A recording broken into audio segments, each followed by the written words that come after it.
তিনটা অপরাধ করলে আমি বলছিলাম দুনিয়াতে আখিরাতে মিলে আল্লাহ ডবল শাস্তি তাকে দেবেন। এক নম্বরে দুনিয়ায় যারা আল্লাহকে ডাকে এর পাশাপাশি অন্য কাউকে ডাকে। এই ছোট জীবনে আমি বিশ্বের বহু দেশ পরিভ্রমণ করে দেখেছি, এটা সবচাইতে বেশি বাংলাদেশে। আপনি সারা দেশের অবস্থায় এক আল্লাহকে ডাকতেছেন, পাশাপাশি অন্য এমন কাউকে তার সাথে যোগ করে ডাকে, ইয়া আলী বাবা, শাহ আলী বাবা।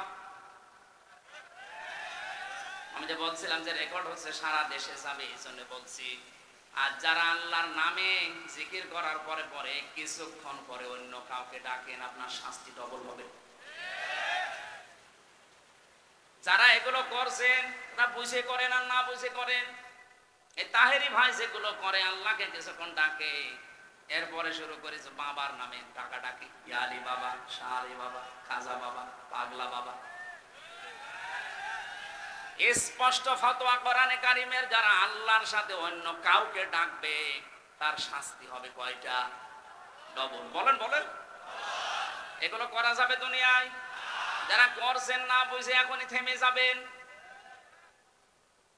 দুই নম্বরে, ওয়ালা ইয়াকতুলুনান নাফসাল্লাতী হারামাল্লাহু ইল্লা বিল হক। অন্যায় ভাবে যদি কেউ দুনিয়ায় কাউকে হত্যা করে, আগস্টের 5 তারিখের আগে এই দেশে অন্যায় ভাবেই হত্যা হয়েছে 3732 জন। সরকার জড়িত 2780 জন এখন হাসপাতালের বেডে কাতরাচ্ছে। ও জামালপুরবাসী, যারা এই যে অন্যায় ভাবে মানুষকে হত্যা করলেন, যারা এর সাথে জড়িত, আল্লাহর কসম তাদের শাস্তি ডবল হবে। কয়টা? বলেন বলেন, কেউ আপনাকে বাঁচাতে পারবে না, আপনার শাস্তি ডবল হবে। 3 নম্বরে, ওয়ালা ইয়াসনুন, তারা জেনা করবে না। যদি কেউ জেনা করে তার শাস্তিও ডবল। এই মেয়েটা এটা বুঝেছিল। হে নবী, আপনি আমাকে বারবার বলেন যে গোপন করে যাও, কাউকে বলবা না আমি কি করে থাকি, আমি তো জেনা করে ফেলেছি, আমি একটা বিবাহিতা মহিলা, আপনি দয়া করে আমাকে পরিত্রাণ দেন, মুক্তি দেন, আমি যেন কিয়ামতে ধরা খেয়ে না যাই। এই যে যখন পাথর নিক্ষেপ চলছিল, হযরতে খালিদ ইবনে ওয়ালিদ বলেন, আমি একটা পাথর খুব জোরে নিক্ষেপ করলাম, ওর নাকের উপরে লাগার পরে ফিনকি দিয়ে রক্ত আমার শরীরে এসে লেগেছে। আমি বরদোয়া দিলাম, তৎক্ষণাৎ জানিয়েছি।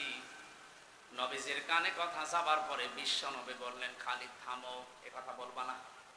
আমি নবী, তুমি নবী না, আমি যা দেখতে পাই তুমি তো দেখতে পাও না। আমি দেখতে পাচ্ছি জিবরাইল সরাসরি আমার কাছে এসে এই কথা জানিয়েছে। হে নবী, আপনি সাহাবীকে থামান।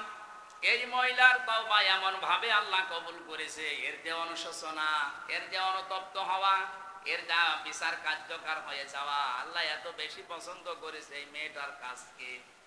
কোন জালেম যদি এইভাবে তওবা করতে পারে, আল্লাহ তাকেও মাফ করে দেবেন। কি বুঝলেন এখান থেকে বলেন তো? আর 15.5 বছর যারা জুলুম, নির্যাতন, অত্যাচার এমন কোন কাজ করেননি, বলেন আপনি নিজেই বলেন। আয়না ঘর বানিয়েছিলেন। আজকে গুম যারা করে তাদের একটা সম্মেলন হচ্ছিল যে আয়না ঘরের চাইতে গুম করে যেখানে রাখা হতো এটা আরো মারাত্মক। আমি 10 দিন ছিলাম আয়না ঘরে, আমি দেখেছি ওখানে কি কষ্ট দেওয়া হয় মানুষকে। মুফতি ফখরুল ইসলাম আমার সাথে ছিলেন জেলখানায়, উনি বলছিলেন, ভাই আপনার সাথে কি করেছে আমি জানি না, তবে আমার সাথে এই হয়েছিল। এ পায়ের ভেতর দিয়ে হাত দিয়ে, সামনে যে লোহার ব্যারিকেড দেওয়া থাকে ওর সাথে হাত লাগিয়ে হ্যান্ডকাপ দিয়ে বেঁধে দিয়েছে। এভাবে একটা মানুষ কয় মিনিট থাকতে পারে? 1 দিন, 2 দিন, 5 দিন না, 3 বছর একাধারে এভাবে বেঁধে রেখেছিল ওরে। ওর মাজারে হাড়ে পর্যন্ত ব্যথা হয়ে গেছে।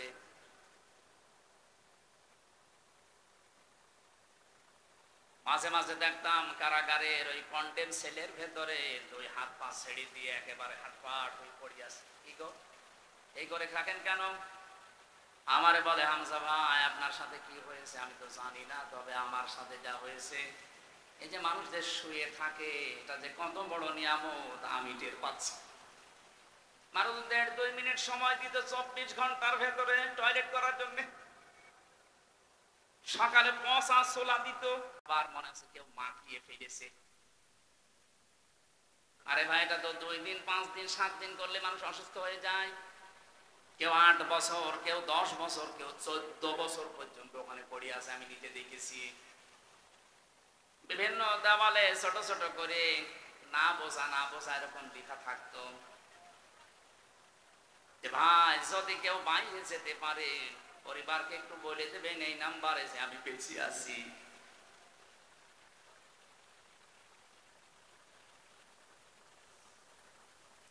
অথচ মাথার উপর দিয়ে বা গাড়ি ঘোড়া মানুষজন সব চলাফেরা করছে। কোন জায়গায় যে আসি মাটির নিচে এটা জানি না, কারণ এখন জানারও খবর নেই যে কোন মাস এটা, কোন বছর, কয়টা বাজে, কিচ্ছু জানি না। এভাবে আপনি 5 দিন 7 দিন থাকলে পাগল হয়ে যাবেন। অথচ মানুষ ওখানে পড়ে আছে 8 বছর, 10 বছর, 14 বছর। এই অপরাধের সাথে যারা জড়িত ছিলেন, যারা মানুষকে মিথ্যা মামলা দিয়ে হয়রানি করে জেলে ভরে রেখেছেন, যারা তাদের ব্যবসা প্রতিষ্ঠান বন্ধ করে দিয়েছেন, এরকম বড় বড় অপরাধ যারা এই 15 বছরে করলেন, আপনার বিবেকে কি বলে যে আপনি আস্তাগফিরুল্লাহ পড়বেন আর আল্লাহ মাফ করে দেবে, তাহলে এর উপরে অফিসার হবে না? আপনার মাপ পাওয়ার একটাই পদ্ধতি আছে। এখন আপনি অপরাধ করেছেন যার কাছে, স্বীকার করবেন তার কাছে। তার কাছে স্বীকার করার পরে সে যদি বলে না আমার এই মুক্তিপণ দেওয়া লাগবে, আমার যা ক্ষতি হয়েছে এর ক্ষতিপূরণ দিয়ে যান, আপনাকে তাই দেওয়া লাগবে। আমি তো আমার নিজেরটা বললাম, আমাকে বিনা কারণে আপনি 3টা বছর রেখে দিলেন। এখন যদিও আমার মামলায় কয়েকদিন আগে সব খারিজ হয়ে গেছে, আদালত কর্তৃক প্রমাণিত যে আমার কোনো দোষ পাইনি, তারা আমি নির্দোষ, তাহলে 3 বছর আমাকে ফাঁসির কন্ডেম সেলে রাখলেন, এটা অন্যায়। যদি দোষ পেতেন তাহলে কিছু বলতাম না। আদালত কর্তৃক প্রমাণ হয়েছে আমার কোনো দোষ নেই, আমি নির্দোষ। যে মামলা আমারে দিয়েছে ও বিষয় আমি কিছু জানি না। এরপরও 32 লাখের উপরে টাকা আমার বাবার খরচ করালেন আপনি। এই মামলাটা সিএমএম কোর্ট, জজ কোর্ট, হাইকোর্টে কমপক্ষে 30 বার উঠেছিল। এটা বিশাল ক্ষতি আমার জীবনে করলেন। শুধু আমার একা না, আমার স্ত্রীর, আমার 2টা মেয়ের, আমার মা বাবার। কথা বলছেন না? আর আপনি আন্দাজে কাবার গিলাফ ধরে এখন সে পড়বেন আস্তাগফিরুল্লাহ আর আল্লাহ আপনাকে মাফ করে দেবে, আমি খেলা করছি। আপনি আগে আমার কাছে বলবেন। আমি যদি বলি আমার ক্ষতিপূরণ দেওয়া লাগবে, আমি তো বলে দিয়েছি আমার মামলার আয়ু সহ যারা একেবারে উপর পর্যন্ত তারা জড়িত, প্রত্যেকের মাপ চাইতে হলে আমার ক্ষতিপূরণ দেওয়া লাগবে, নয়তো মাপ নেই। কিসের মাপ? আর আমি যদি মাফ না করি কিয়ামতে এটা আল্লাহ ডবল করে বিচার করবে। ওই মহিলা ভালোভাবে বুঝেছিল যে এটা আস্তাগফিরুল্লাহ পড়ার কাজ না। দুনিয়ায় আগে শাস্তি যদি আমি নিয়ে যেতে পারি তাহলে কঠিন ময়দানে এই বিষয় আল্লাহর জিজ্ঞাসা করবে না। আমরা এখন এই ধান্দায় অনেকে আছি, অনেকে কিছু জানে না, যে যা কসে করুক আস্তাগফিরুল্লাহ পড়ে নেব না, হবে না। আপনি যা করেছেন আপনার জীবনে, যার কাছে যেটা করলেন আপনি তার কাছে যেটা স্বীকার করবেন আগে। আমি আশা করি আমার এই হাদিসের ব্যাখ্যা আপনি বুঝেছেন। কি কথা বলেন না কেন? এরপরে যদি না বোঝার ভান করে থাকেন, আমার মনে হয় আপনি বুঝবেন না। আপনার কোরআন শরীফ, বুখারী শরীফ হবে না, বাকারি শরীফ লাগবে। আমি আবার রিপিট করছি, অপরাধ যার কাছে স্বীকার করবেন তার কাছে। বলেন বলেন। এটা যদি বাংলাদেশে আমরা চালু করতে পারি, আল্লাহর কসম এ দেশে কেউ অপরাধ করার সাহস পাবে না। অপরাধ করে করবো কি, স্বীকার করা লাগবে আজ নাই কাল। এমনকি এ দুনিয়ায় শেষ না, এরপরে আর একটা জগৎ আছে, ওখানে স্বীকার করা লাগবে। আর ওইটা তো আরো কঠিন।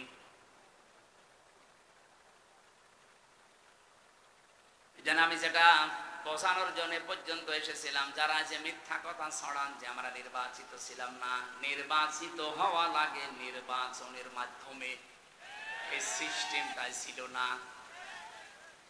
কোরআনে কারিমে আল্লাহ সূরা হজের 78 নম্বর আয়াতে জানিয়েছেন, হুয়া জিতাবাকুম ওয়া মা জাআলা আলাইকুম ফিদ্দীনি মিন হারাজ।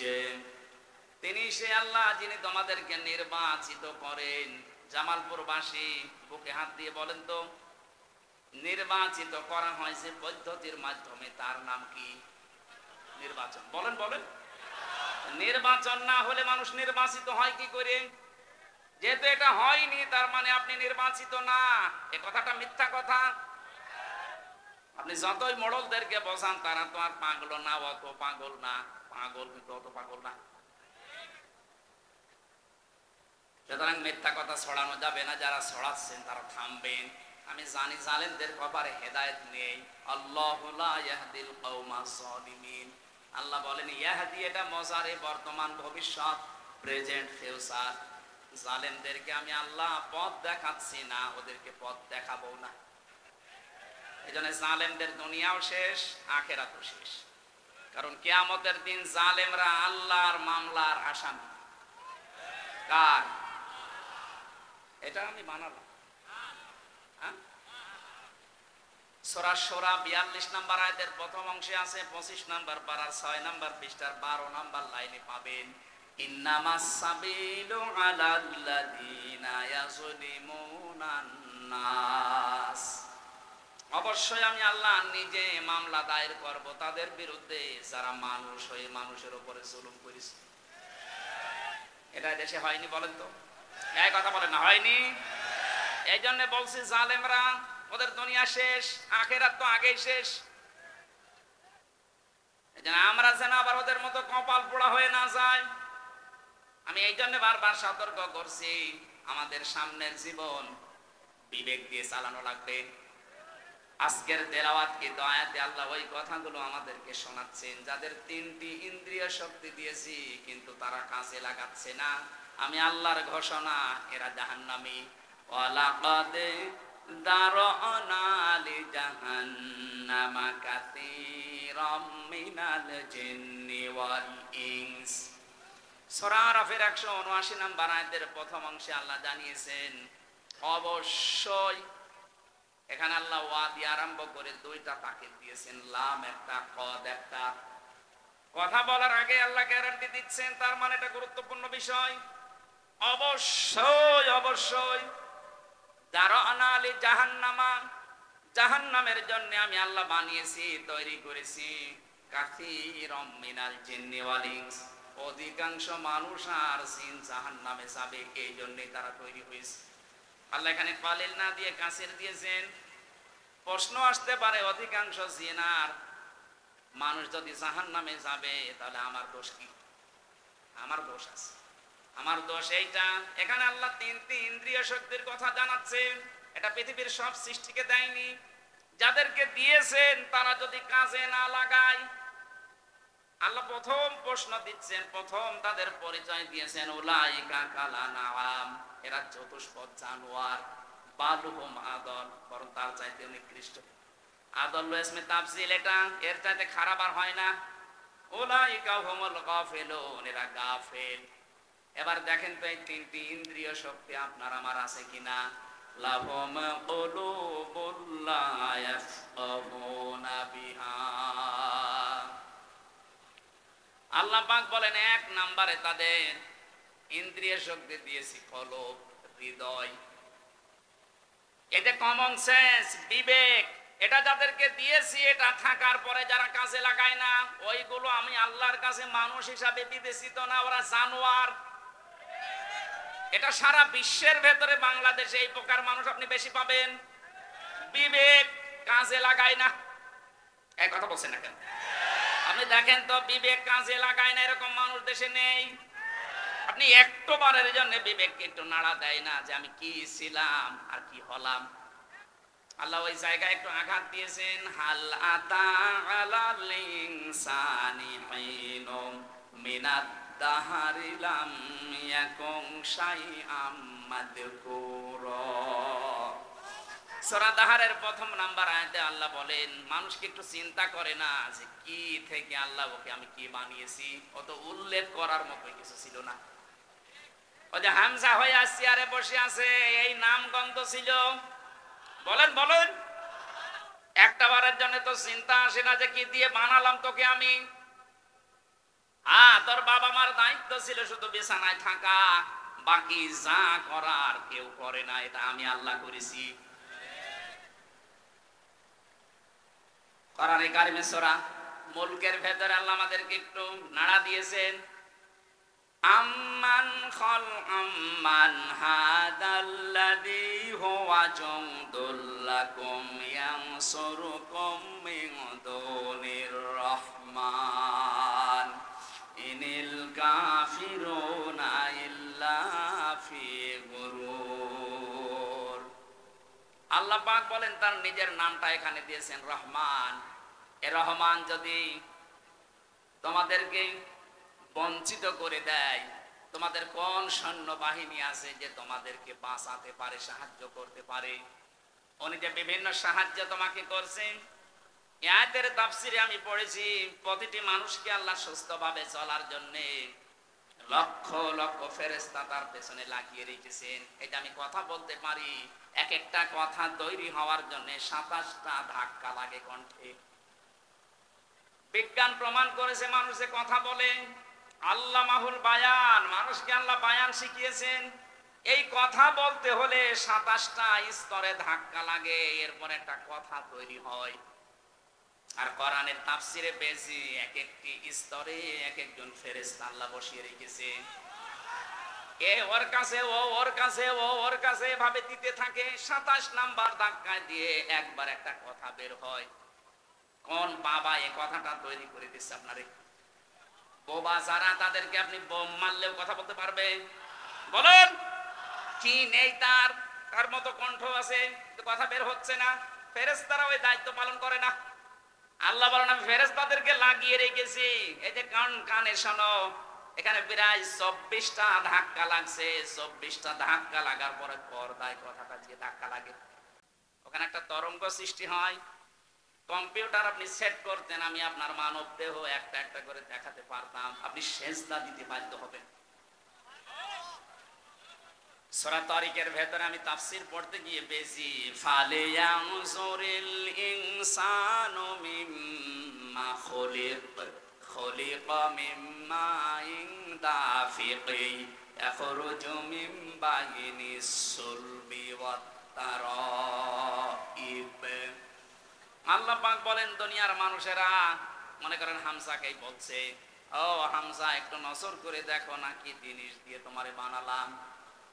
বাবার স্ফলিঙ্গ দিয়ে দ্রুত গতিতে বের হয়ে যাওয়া না পাক পানিটা যখন মায়ের রেহেম পর্যন্ত যায়, আমি আল্লাহ 40 দিন এভাবে পাল্টাতে থাকি। 6 মাস পর্যন্ত পাল্টাতে পাল্টাতে একটা আলাদা রূপ আমি নিচে দান করি। এ রূপ দেওয়ার জন্য 13টা জিনিস লাগে। কয়টা? বলেন বলেন। 13টার ভেতরে মার বাবা 8টা।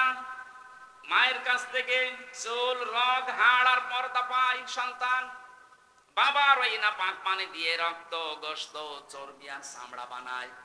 4 4 8টা হলে মানুষ তৈরি হবে না। আল্লাহ পাক বলেন আমি যে রব নাম নিয়েছি এই কারণে আরো 5টা জিনিস দান করি। ওয়াজআলা লাকুমুস সামআ ওয়াল আবসারা ওয়াল আফইদা ইলা আখিরি আয়াত। সূরা নাহলের 78 নম্বর আয়াতের মাঝের অংশে আছে। 14 নম্বর পারার 14 নম্বর পৃষ্ঠা 14 নম্বর লাইনে আছে। আল্লাহ পাক বলেন শ্রবণ শক্তি, দর্শন শক্তি, বাক শক্তি, আঁকের শক্তি আর জ্ঞান শক্তি, এই 5টা আমি নিজে দান করি। একটাও যদি কম দিতাম, তুমি হামজা আসতে, যদি আমি দর্শন শক্তি না দিতাম তাহলে কানা হয়ে আসতে। এই কথা বলছে না? অনেক কানা দুনিয়ায় আসে না? আল্লাহ তারে 12টা দিয়েছে, ওই একটা দেয়নি। কোন মানুষকে যদি এই যে বাক শক্তি না দিতাম মানুষ আসতো কিন্তু কথা বলতে পারতো না, বোবা। আমার তো মাঝে মাঝে এই সৃষ্টিগুলো নিয়ে চিন্তা হয়, আল্লাহ দয়া করে যদি আমাকে একটাও কম দিতে। পূর্ণাঙ্গ হামজা কেউ বলতো না, বলতো কানা হামজা, শুধু আমারে একা বলতো। এই কথা বলছেন না? আপনি এটা যদি না পেতেন আপনাকেও বলতো যে বোবা, এ কালা। আকল শক্তি আল্লাহ যদি না দিত আপনি পাগল হয়ে আসতেন। এই জন্য আকলটা যারা ব্যবহার, পাগলের বিচার নেই কারণে, পাগলের উপরে শরীয়তের বিধান কার্যকর হয় না, এই কারণে তাদের উপর আকল নেই। আল্লাহ পাক বলেন ইন্না শাররাদ দাওয়াবি ইনদাল্লাহিস সাম্মুল বুকুমুল আল্লাযীনা লা ইয়াকিলুন। সূরা আনফাল 22 নম্বর আয়াতে আল্লাহ জানিয়েছেন, পৃথিবীতে যত সৃষ্টি বানিয়েছি আমি আল্লাহর কাছে সবচাইতে নিকৃষ্ট ওইটা যার বিবেক কাজে লাগে না। কি হয়েছে বলেন তো আপনার বিবেকের? কেন বিবেকটা কাজে লাগান না? কোরআনে কারিমে আমি দ্বিতীয়বার পেয়েছি, যারা জাহান্নামের দরজার কাছে যাবে, ধাক্কা দিতে দিতে যখন জাহান্নামের দরজার কাছে নিয়ে যাবে মানুষদেরকে, ওখানে যিনি দাঁড়িয়ে আছেন মালিক, দারওয়ান ফেরেশতা, ফেরেশতা বলবে হাত্তা ইযা জাউহা ফুতিহাত আবওয়াবুহা ওয়া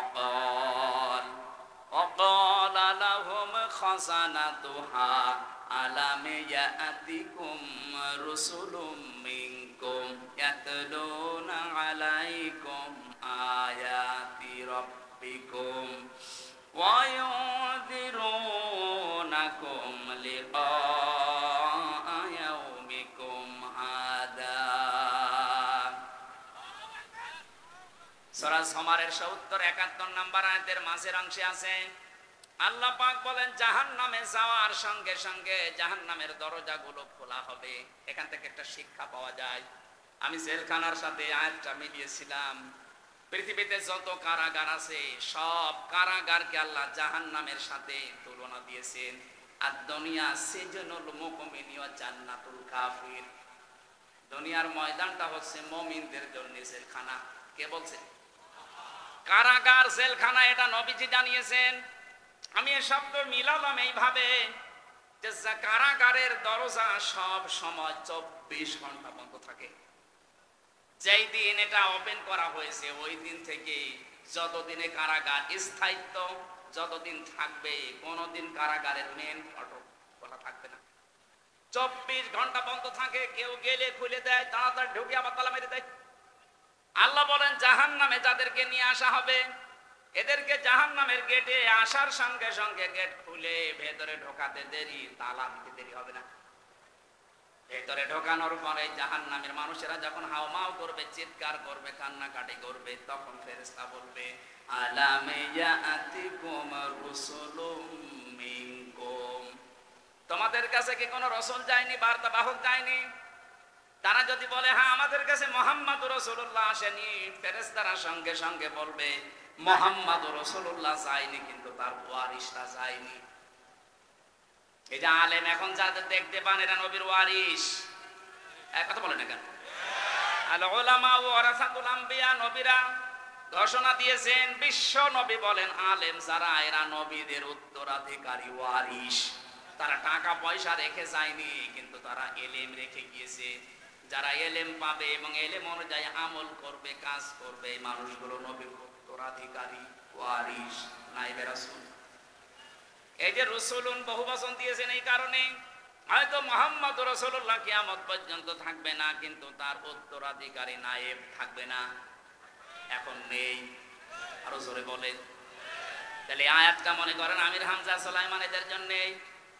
ফেরেশতা বলবে কি তোমাদের কাছে হামজা সুলাইমান যায়নি? ওরা স্বীকার করবে হ্যাঁ গিয়েছিল। তারা কি আল্লাহর এই আয়াতগুলো সম্পর্কে তোমাদের সতর্ক করেনি যে এরকম জাহান্নাম আছে, এরকম শাস্তির একটা জায়গা আছে, এখানে আসলে এরকম ভাবে শাস্তি দেওয়া হয়? যতগুলো জাহান্নামের শাস্তির ধরন আমি পড়েছি, সবচাইতে আশ্চর্যজনক এবং কঠিন আমার কাছে মনে হয় লাজাটা। সূরা মারিজের ভেতরে আল্লাহ আমাদেরকে একটু ইঙ্গিত দিয়েছেন, ওয়ালা ইয়াসআলু হামিমুন হামিমা ইউবাসসারুনাহুম ইয়াওয়াদ্দুল মুজরিমু লাউ ইয়াফতাদি মিন আযাবি ইয়াউমিইযিন বিবানি। সেদিন কোনো বন্ধু বন্ধুকে উপকার করতে পারবে না। মানুষ এমন কঠিন অবস্থায় পড়ে যাবে, সে নিজের আপন সন্তানকে পর্যন্ত বলবে আল্লাহ এটা মুক্তিপণ হিসাবে দিয়ে দিলাম, তুমি আমাকে একটু রক্ষা করো। সাহিবাতিহি ওয়া আখি, তার স্ত্রীকে, তার সাথীকে, তার ভাইকে সে দিতে রাজি হয়ে যাবে। ফাসিলাতিহি আল্লাতী তুবি, এমনকি তার জ্ঞাতি গোষ্ঠী যারা তাকে আশ্রয় দিত, প্রশ্রয় দিয়ে রাখতো, অন্যায় করলেও যারা বাঁচিয়ে দিত বিভিন্ন ক্ষমতা পাওয়ার টাকা পয়সা আইন দিয়ে, তাদেরকে সে বলবে এগুলো দিয়ে দিলাম। আল্লাহ বলবেন না, অমাং ফিল আরদি জামিআ, শেষে বলবে আল্লাহ দুনিয়ায় যত সম্পদের মালিক ছিলাম স্থায়ী অস্থায়ী সব দিয়ে দিলাম। মাইনজি, এরপরও আমাকে নাজাত দাও। এবার ধমক আসবে। আল্লাহ রাব্বুল আলামিন তার বিচারের কাঠগড়ে এবার ধমক মারবেন, কাল্লা, কখনোই না, ইন্নাহা লাযা, তোর আমি লাজায় দেব। কোথায়? বলেন বলেন। শব্দটা শুনতে যত ছোট মনে হচ্ছে, ব্যাপারটা অত ছোট মনে না। ইন্নাহা লাযা, তোরে আমি লাজায় দেব। বর্ণনা দিচ্ছেন এরপরে লাজা কি জানো? নাযাআতাল লিশাওয়া, এখানে আগে দেওয়ার সঙ্গে সঙ্গে চামড়া খসে যাবে।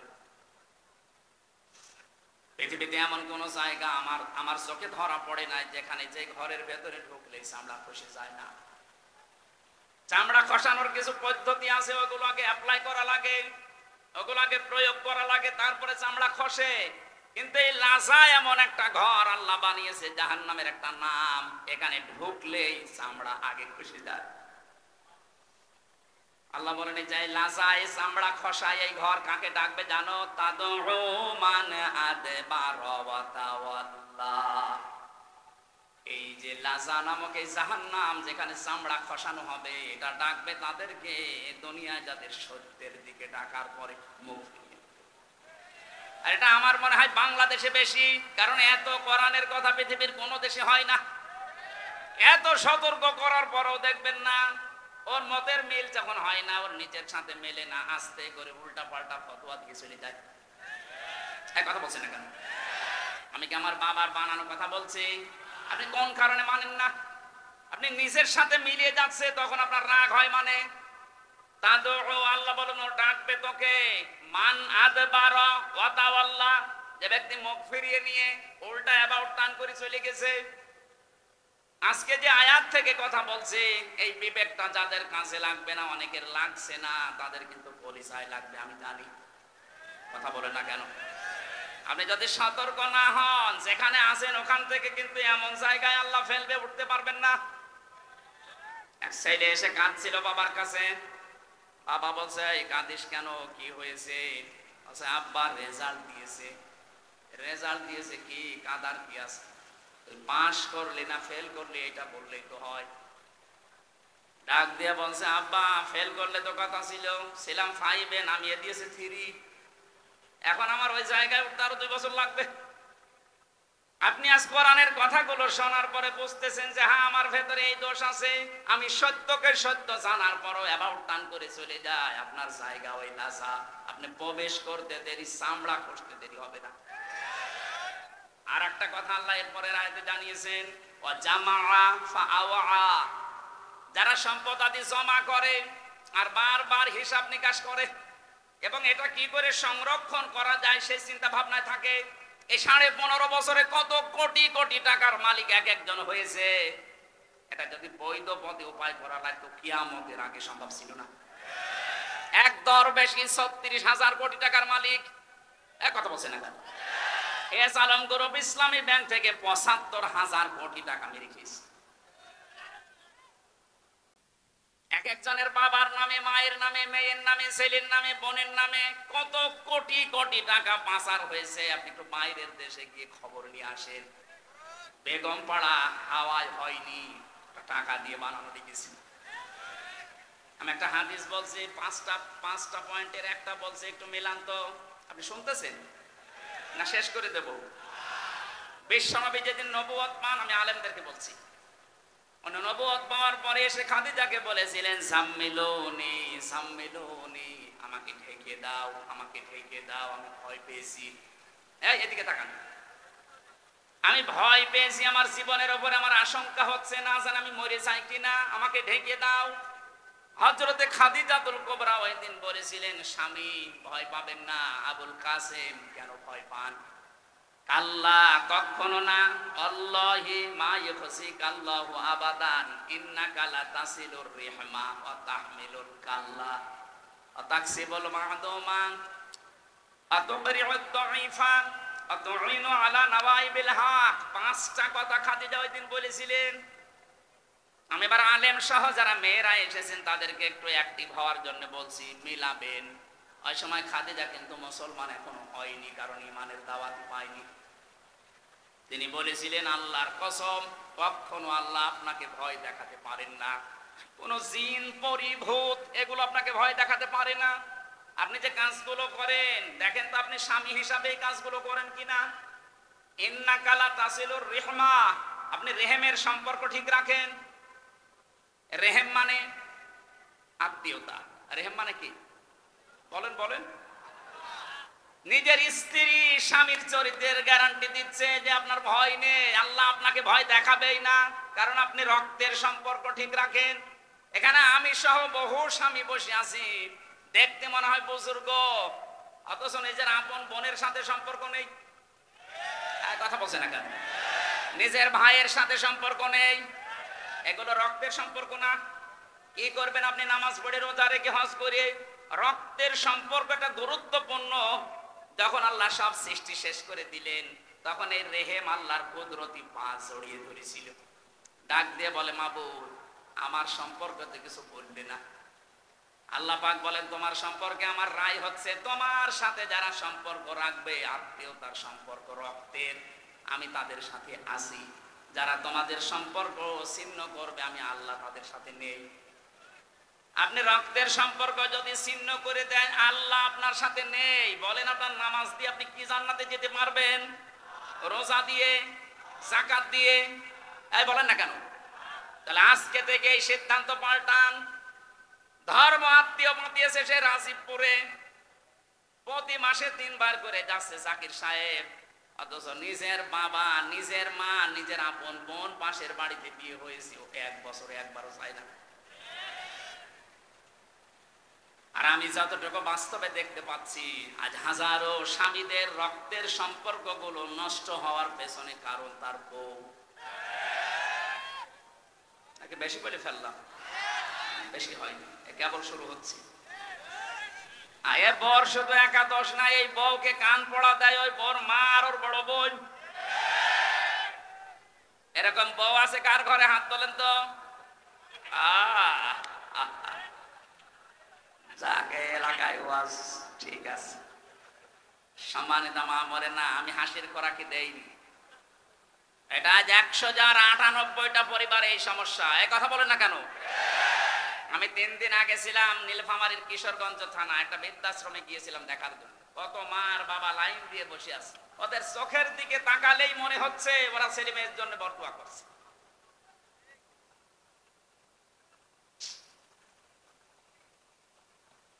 এই ছেলেটার জন্য 25 থেকে 30 বছরের মা বাবা শ্রম দিল, আর বিয়ে করার পরে বউটা এমন 2 দিন পরে পরে বলে আলাদা হয়ে যাও, এই বুড়ি বুড়ার সাথে আমি আর থাকবো না। এই কথাটা শুধু ওই মেয়ের কথা না, ওই মেয়েকে দিয়ে বলাতে বাধ্য করে ওই মেয়ের মা আর ওই বাড়ি থেকে ওর বড় বোনটা। যাদের বড় বোন আছে ওদের বিয়ে করবেন না, তাই বলে সমস্যা হয়ে যাবে। সম্মানিত মা বোনেরা, মনটা উদার করেন। এত ছোট মন কেন আপনার? আপনি কি কিয়ামত পর্যন্ত হায়াত নিয়ে এসেছেন? খুব বেশি হলো না 60-70 বছর আপনি পরে পড়ত করবেন। এই জায়গাটা তখন আপনার বেটার বউ, আপনার ছেলে, এর আপনার নাতিপুতি, তারা এসে চাষ করবে, আপনি কবরে আগুন পাবেন। কারণ পারিবারিক জীবনে রক্তের এই সম্পর্ক একটা অটুট, একটা কঠিন বিষয়। আল্লাহ বলেন, যারা সম্পর্ক রাখে না আমি তাদের সাথে কাট করে দিই, যারা সম্পর্ক রাখে আমি তাদের সাথে সম্পর্ক রাখি। এই জন্য যারা আত্মীয়তার সম্পর্ক ঠিক রাখে তাদের আল্লাহ ভয় দূর করে দেয়। যারা ঠিক রাখে নাই তাদের ভেতরে এখন যত রকমের ভয়। এই কথা বলে না কেন? কত আত্মীয় স্বজনের আপনি হক মেরে দিয়েছেন, ভয় পাবেন না কি পাবেন? আমি হাদিসটা বলার পেছনে 2 নাম্বার যে পয়েন্ট, এইটা বলার জন্য আনছিলাম। তাকসিবুল কাল্লা না তাহমিলুল কাল্লা। স্ত্রী বলছে, হে স্বামী আপনি ভয় পাবেন না, আল্লাহ আপনাকে কখনোই ভয় দেখাতে পারেন না। জিন, ভূত, পরী, পেতনি যাই বলেন, এগুলো আপনাকে ভয় দেখাতে পারে না, কারণ আপনি মানুষের বোঝা বহন করেন। কি বহন করেন? আরো জোরে বলেন বলেন। আপনি ঋণের বোঝা বহন করেন, দুঃখের বোঝা বহন করেন, কষ্টের বোঝা বহন করেন, কত রকমের বোঝা আপনি দুনিয়ায় মানুষের বহন করেন, হালকা করে দেন। আপনি ভয় পান কোন কারণে? অথচ যিনি পালিয়ে গেছেন, আমি নাম ধরেই বলছি, কত রকমের বোঝা এই দেশের ওপর উনি চাপিয়ে দিল বলেন আপনি। এই যে 2780 জন মানুষ এখন হাসপাতালে কাতরাচ্ছে, এগুলো সব তার পরিবারের জন্য, দেশের জন্য বোঝা। কারণ কারো হাত নেই, পা নেই, চোখ নেই, অন্ডকোষ নেই। এই কথা বলছে না কেন? এই ছেলেটা, এই মেয়েটা যারা অসুস্থ হয়ে এখন হাসপাতালে পড়ে আছে, এগুলো তার পরিবারের জন্য বোঝা না, এই সমাজের জন্য বোঝা না, দেশের জন্য বোঝা না। এগুলো দিয়ে গেল যিনি, উনি যদি আগে থেকে এইভাবে পালিয়ে চলে যেত, তাহলে এগুলো হাসপাতালে যেত না। নবীজি বোঝা হালকা করেন, আর এরা বোঝা দিয়ে যায়। অর্থনীতিকে এমন জায়গায় নিয়ে তলানিতে ঠেকিয়েছে, দেশে এখন এত ঋণ, কেউ যদি জন্ম নেয় এখন সে 1 লাখ টাকা তার মাথার উপরে দিন। ঋণের বোঝা আপনি দিয়ে চলে গেলেন, আপনি তো আরামে আছেন, কিন্তু আমরা এখন বাঁচবো কি করে? নবীজি বলেন, আমার উম্মত যারা, তারা বোঝা আরো বহন করবে, মানুষের বোঝা দূর করে দেবে, হালকা করবে। আর এমন উম্মত আমরা পেয়েছি আরো বোঝা দিয়ে যায়। সুতরাং যারা মানুষকে বোঝা দিয়ে যায়, তাদের অন্তরের ভেতরে ভয় তৈরি করে দেয় কে? এই জন্যই তো ভয় পালিয়েছে। হ্যাঁ, তো পালালেন কেন? এই 15.5 বছরে আপনার চাইতে মুসলমানেরা অত্যাচারের শিকার কম হয়েছে, একটাও তো পালিয়ে গেল না। জেল, জরিমানা, এমনকি আয়না ঘরে কেউ 8 বছর 10 বছর পর্যন্ত থাকছে, তারপরও পালায়নি। এই কথা বলে না কেন? আর আপনি কি হয়ে গেল যে পালিয়ে চলে গেলেন? তার মানে আপনার অন্তরের ভেতরে ভয় আমার আল্লাহ তৈরি করে দিয়েছে। যারা মানুষের বোঝা বাড়িয়ে দেয়, বোঝা বহন করে না, আরো চাপিয়ে দেয়, তাদের অন্তরে ভারী ভয়। ভয় কে দেয়? আমরা যারা এগুলো না চাপাই, আমরা হালকা করার চেষ্টা করি। একটা কর্মসংস্থান তৈরি করে, 5টা মানুষকে কর্মের সন্ধান করে দেয়, ওর পর পরিবারের বোঝাটা হালকা হবে। আমি যে কথাটা তুলেছিলাম রসুলুন শব্দ দিয়ে, ফেরেশতারা ডাক দিয়ে বলবে, কত মানুষ গিয়েছিল তোমাদের কাছে, নবী রাসূলদের উত্তরাধিকারী, এই কথাগুলো বলে নাই। জাহান্নামের এই যে সম্পদ যারা জমা করে, আর স্থায়ী করা যায় কি করে, সেই চিন্তা ভাবনা নিয়ে চলে। কি করবেন আপনি? আপনি যদি এখনই মারা যান, আপনি যে সম্পদ রেখে গেলেন, আল্লাহর কসম এইগুলোই আপনাকে কবরে শাস্তি দেওয়ার জন্য যথেষ্ট। কোরআনে কারিমে বারবার আল্লাহ আমাদেরকে আমাদের বিবেকের কাছে নাড়া দিচ্ছেন, আমাল হায়াতুদ দুনিয়া ইল্লা মাতাউল গুরুর। পৃথিবীর মানুষ খুব ভালো করে কান খাড়া করো, দুনিয়ার জীবন কিন্তু ধোঁকা। কে বলছেন? এটা সিন্ডিকেট করে যারা মালের দাম বাড়িয়ে দিচ্ছেন, মানুষের কষ্টের কারণ হয়ে দাঁড়াচ্ছেন। সিন্ডিকেট করার মাধ্যমে যত সম্পদ আপনি উপার্জন করছেন, টাকা পয়সার মালিক হচ্ছেন, আপনার এই অবৈধ টাকা ভোগ করার জন্য আপনার মেয়ে, আপনার ছেলে, আপনার স্ত্রী 2 পায়ে খাড়া। এর দ্বারা যে গোনা হবে, যে পাপ হবে, একটা গোনা আপনার বউ বহন করবে? জিজ্ঞাসা করেন তো। না, যে বড় করবে। এজন্য আমরা এখনই সতর্ক হয়ে যাই, যার জন্য যা করে যাচ্ছি, আল্লাহর কসম এখানে আমরা যত মানুষই আছি না কেন, আমার মনে হয় খুব বেশি হলেও 70, 80, 100 বছর এরপরে এখানে কেউ থাকবেন না, সব নতুন মানুষ এখানে আসবে। আর এখানে যত মানুষ আমরা আছি সবাই মাটির নিচে থাকবো। কি করে যাচ্ছি? একটা বিশাল জীবন পড়ে আছে, ওই জীবনটা নিয়ে বিবেকে একটু নাড়া দেয় না আপনার? ফেরেশতারা ওই কথাটা তখন স্মরণ করাবে এমন জায়গায় যে শুধরাবেন সে সময়ও পাবেন না। তখন একবারে বলা লাগবে, কলু বালা। আমাদের কাছে আমির হামজা এসেছিল, সুলাইমান এসেছিল, হোসাইন এসেছিল, সতর্ক বাণী উচ্চারণ করেছে, এই কথাগুলো আমাদেরকে জানিয়েছিল। আল্লাহর সাথে সাক্ষাৎ হবে। কলু বালা কদ জানা নাযীর ফাকাযযাবনা ওয়া কুলনা মা নাযালাল্লাহু মিন শাই ইলা আখিরি আয়াত। তারা যখন কথা বলতো কোরআনে কারিমের আয়াত দিয়ে, আমরা সামনে পেছনে বসে বসে মনে করতাম না এ বেটা মিথ্যা কথা বলে, এইরকম কথা আল্লাহ দেয়নি। এরকম ধারণা অনেকের মনে আসে না? এই কথা বলছে না কেন? আমার তো মনে হচ্ছে আল্লাহ মানুষের মনের কথাগুলো তিনি যেহেতু আগে জানেন, আগে জানিয়ে দিয়েছেন যে এরকম কিছু মানুষ বসে থাকবে, ওরা মনে মনে ভাববে না এইরকম কথা মনে হয় আল্লাহ নাযিল করেনি। শাস্তি যখন আরম্ভ হয়ে যাবে তখন এবার বলবে অকালু লাউ কুন্না নাসমাউ আও নাকিলু মা কুন্না ফি আসহাবিস সাঈর। ওই সময় যদি আমরা কথাগুলো শুনতাম মনের কান দিয়ে, দিলের কান দিয়ে যদি ভালোভাবে শুনতাম আর যদি মেনে নিতে পারতাম, আমাদের আকলকে কাজে লাগিয়ে, বিবেকটাকে যদি আমরা কাজে লাগাতাম, মা কুন্না ফি আসহাবিস সাঈর, এই জাহান্নামের সাইরে আজকে আমাদের আশা লাগতো না। ফাতারাফু বিযামবিহিম ফাসহাকাল লিআসহাবিস সাঈর, নিজের অপরাধ যখন স্বীকার করবে, এমন জায়গায় দাঁড়িয়ে স্বীকার করছে যে শুধরাবে সে জায়গা আর পাবে না। প্রশ্ন আমরা যারা পরীক্ষা দেয় দুনিয়ায়, যখন ঘন্টা দেবে তখন প্রশ্নপত্র দেবে, তার 2 মিনিট আগে দেয়। বলেন বলেন, অথচ কি দয়া আল্লাহ